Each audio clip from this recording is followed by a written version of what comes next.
গ্রামের রাস্তা বন্ধ করে পেট্রোল পাম্প, বিক্ষোভ গ্রামবাসীর। গ্রামের রাস্তা বন্ধ করে পেট্রোল পাম্প তৈরি হচ্ছে, এই কাজে পেট্রোল পাম্প মালিককে মদত দিচ্ছে পুলিশ। এই অভিযোগ তুলে গ্রামের কয়েকশো বাসিন্দা জাতীয় সড়ক অবরোধ করে বিক্ষোভে সামিল হলো।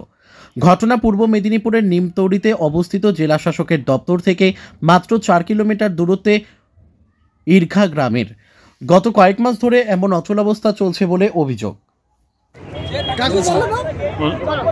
আমাদের এখানে তেল পাম্প হচ্ছে, তেল পাম্প ওরা থানায় হচ্ছে টাকা পয়সা কি খাবি দিয়ে যাই হোক আমাদের এই রাস্তা বন্ধ করছে। রাস্তার উপর দিয়ে এইখান দিয়ে রাস্তা করবে, খাল কাশি বন্ধ করছে, জল বারাম বেরাইতে পারে, মাঠে জল ধান কাটতে পারে। এখন মাঠে জল যাচ্ছে, তার খাল বেঁধেছে, জোর করে খাল ভেঙে রাস্তা করে রাখছিলাম। পুলিশ এসে সব গাড়া ভেঙে দিচ্ছে আমাদের গ্রামের রাস্তা। এটা কি চাইছেন আপনারা? আমাদের রাস্তা যেমন হচ্ছে রাস্তা থাকে, তার জায়গা সেটা তেল পাম্প করুন, আমাদের জায়গা করবে। আমাদের এই গ্রামের রাস্তাটা আমাদের নস্কা ভিত্তিক। আমরা ছোটবেলা থেকে আমাদের পূর্বপুরুষ থেকে এই রাস্তাটা আমাদেরই আছে। এ আজ পাম্প করেছে, রাস্তাটা আমাদের এই রাস্তার উপর দিয়ে দিবে বলছে, ঠিক আছে।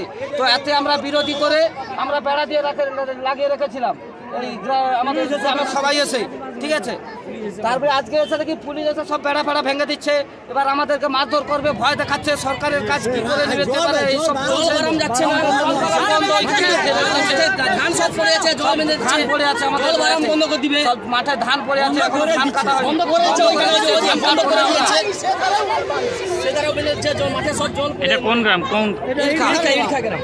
আবার বাস আবার এটা আমাদের বাস স্টপেজ রয়েছে, এই যে বাস স্টপেজে লাগানো আছে।